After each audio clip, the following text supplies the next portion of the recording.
Mike Tyson is one of the most gifted boxers in history and perhaps the most talented heavyweight. I want to fight, and destruct the world because I'm the best fighter in the world. Thank you very much, Larry. Thank you. The potential of the Iron Mike was so great that he could dominate the ring for many years. But despite all of his brutality and the aggressiveness he displayed, he was a person who needed very delicate psychological support. When Cus D'Amato and later Kevin Rooney were beside him, Mike was a real machine of knockouts. That's it. See, ain't no way he's going to hit you then, right? And remember, it's always good to throw the punch where you could hit him and he can't hit you. That's what the science of boxing is all about. Move your head. Keep the head down when you come up with the H. Keep your head down. Yeah, I mean, it's not coming up, but it's starting to come up. You can make it perfect. It's good, but it's not perfect. I don't trust anybody in general. I don't like people to know me at all. And I just recently trust him because the same much I trust him, I guess he trusts me. And he trusts me a lot. So, but no one really knows Mike Tyson. Nobody's really friendly with Mike Tyson. Why? Except Cus D'Amato. Hector Mercedes. We're in the Plaza Convention Center, Albany, and this is not going to take too long. We're in round one. Mercedes already in trouble. He is going down. Is he? These big swinging hooks to the body. Impressive professional debut from the man who so nearly went to the Olympics in Los Angeles. We're in round one. Well, we didn't get much of it early in the fourth. Can Tyson finish this? I think so. Now is the giveaway. Oh, the legs have gone. This is all out. Alderson down in this round. They survive as he goes down again at the bell. 23-pound weight advantage, and he put it all there. Right here, he is picking his shots well. The Mike Tyson of that period is the Tyson that we know and love. His professional career started in March 1985. By the end of the year, Tyson had fought 15 times and won each of them by KO or TKO. Back then, it was already obvious that in the near future, fans would be able to witness something special. He's breathing and knows it just...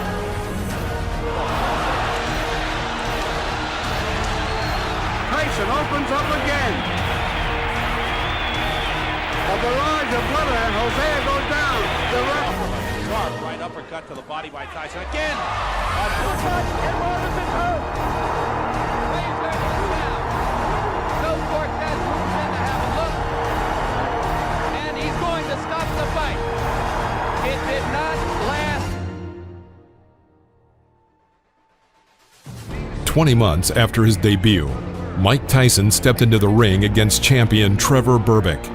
The WBC title was at stake. About 8,800 people came to see this truly historic battle, called Doomsday by advertisers, including movie stars and numerous celebrities. At age 20, Mike Tyson, because of his victory, became the youngest world champion in boxing history and exceeded Floyd Patterson's record. Only few people know, but one backstage conflict happened that evening. The famous Berbick coach, Angelo Dundee, knowing that Tyson would come out in his traditional black shorts, brought Berbick to the ring in black shorts. According to the rules of the Nevada Athletic Commission, the challenger had to choose a different color. But this psychological attack was useless. Tyson's team paid a fine of $5,000 and Mike came out in his traditional shorts.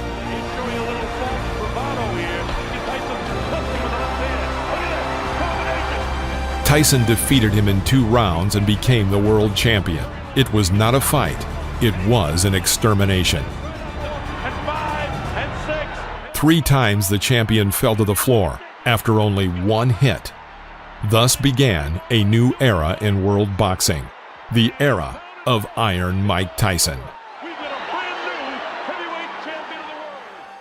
I was coming to destroy and win the heavyweight championship of the world, which I done. And I'd like to dedicate my fight to my great guardian, Cus D'Amato. And I'm sure he's up there and he's looking and he's talking to all the great fighters and saying his boy did it. He's smiling, that's right. Don King immediately organized a fight with James Smith for the next WBA belt. Despite the fact that Smith lost his first fight in the professional ring by a technical knockout, He was destined to take his own in the future. He defeated famous Englishman Frank Bruno and knocked out former WBA world champion Mike Weaver. But the climax of his boxing achievements was December 12, 1986, when he defeated Tim Witherspoon and won the championship belt, sending his opponent to the floor 3 times in the first round. Witherspoon's still in trouble. Down he goes again, and now it's over. Now Smith was waiting for a much more serious test. Iron Mike Tyson. Handling me and weakening me, it didn't, because I believe deep inside I'm the best fighter in the world, and when I'm right, no man could beat me. I got an opportunity to find out if the media made Mike Tyson or not. He's a good fighter. I'm taking anything away from him, but I got a chance to prove that hard work and the struggle is the best way to go. In May 1987, they had a duel, which Mike defeated James Smith by decision of the judges. Tyson unloading on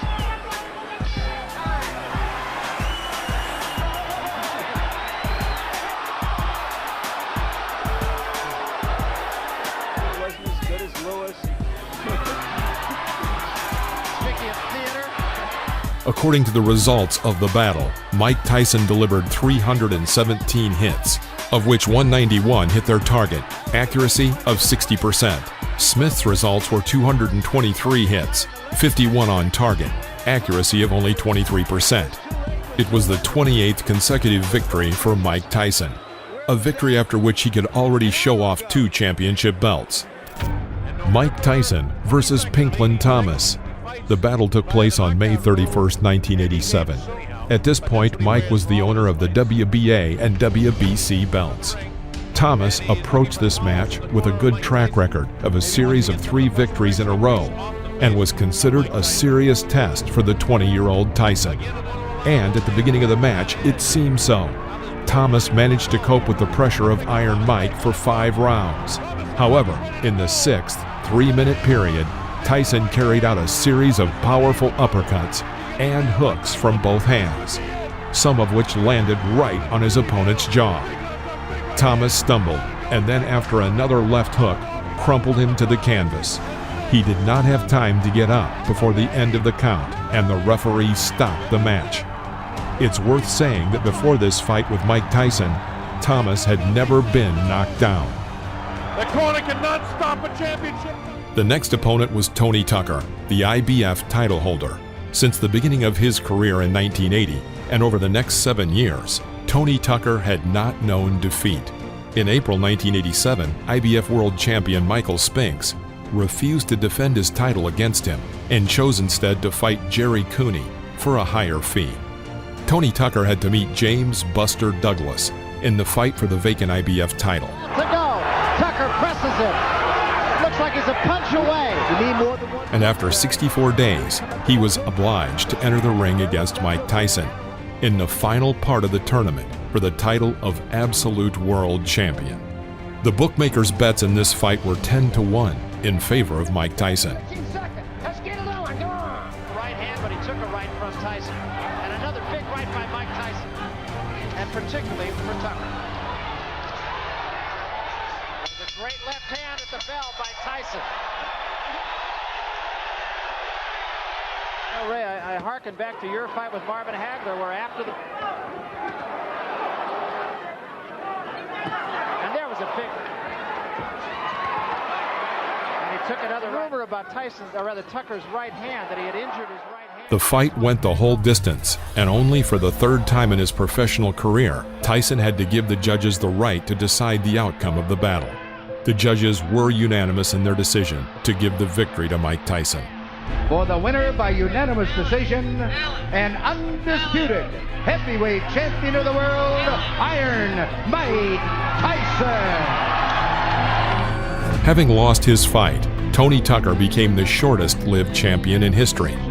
At the age of 21, in his 31st fight, Mike Tyson becomes the undisputed world boxing champion. The last time this record had been broken was in 1979, when Leon Spinks triumphed over Muhammad Ali. Judging by the interview after the fight, Mike himself was not very pleased that he was unable to bring down his opponent ahead of schedule. heavyweight champion, are you happy with the way you fought not tonight? Not really, because I was trying my best to punch inside, but it just wasn't together today, and he was very intimidating. It was very tough. Was he a better fighter than you thought? It was very hard to tell because he did a great deal of holding.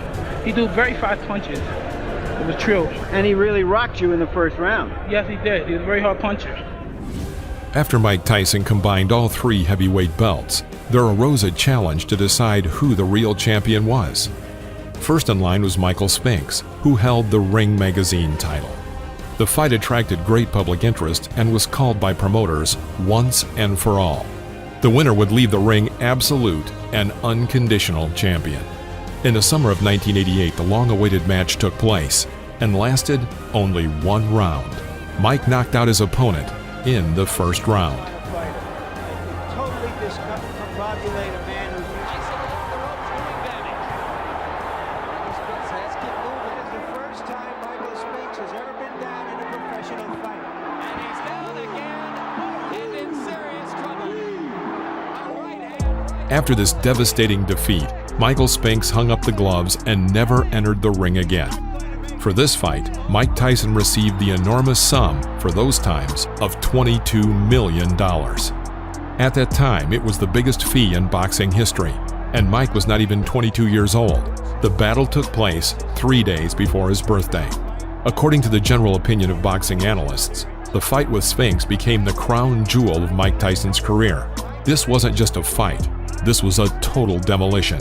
That evening showed that he could stand up to any legendary champion.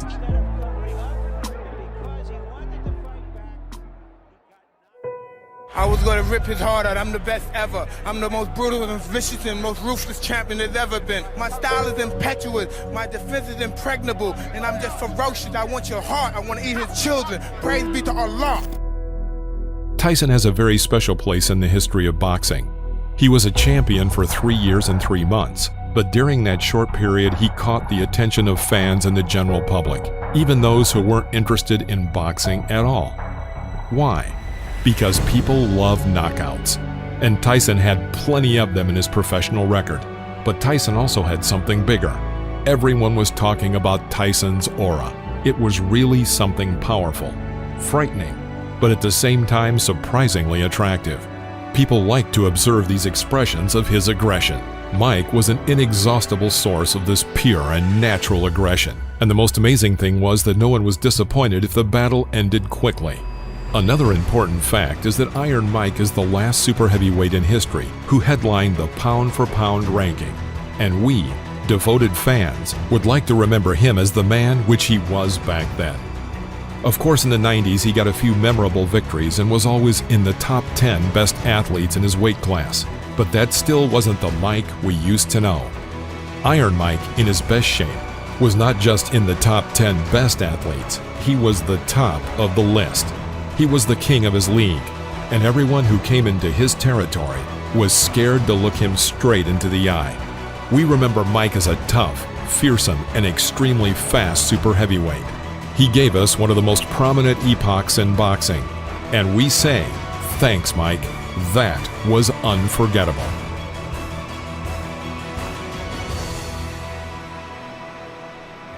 All during my training, I've been afraid of this man. I thought this man might be capable of beating me. I've dreamed of him beating me. But I always stayed afraid of him. But as closer I get to the ring, I'm more confident. Once I'm in the ring, I'm a god. No one could beat me.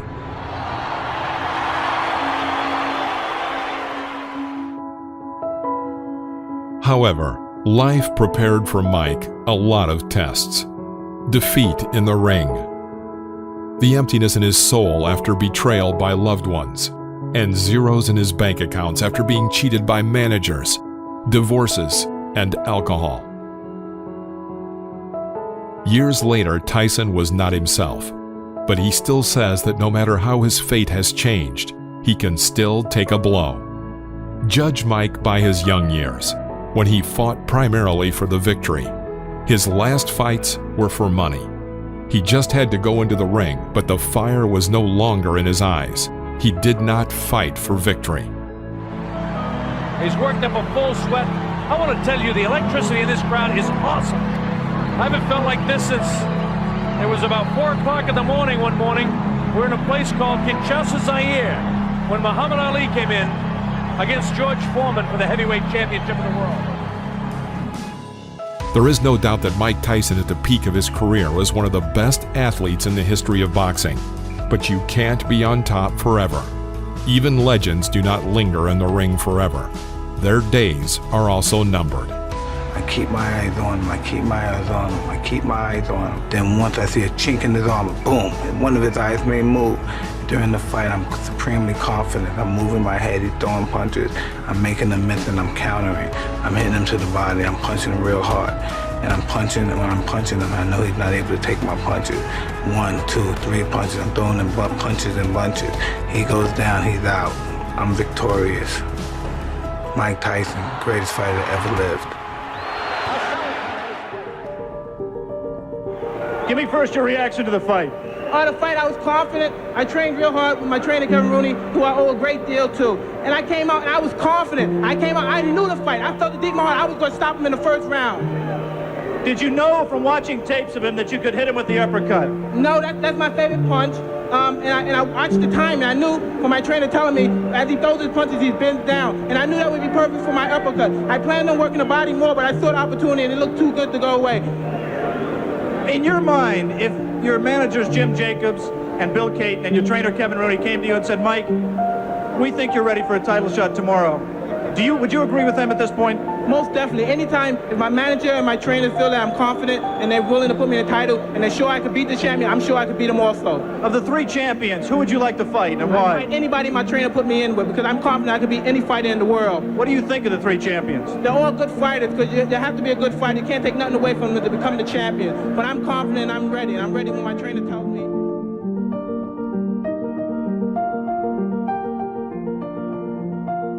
Thank you for watching this video. If you liked it, please press the like button, subscribe to the channel, and stay tuned for new episodes about the great legends of the past.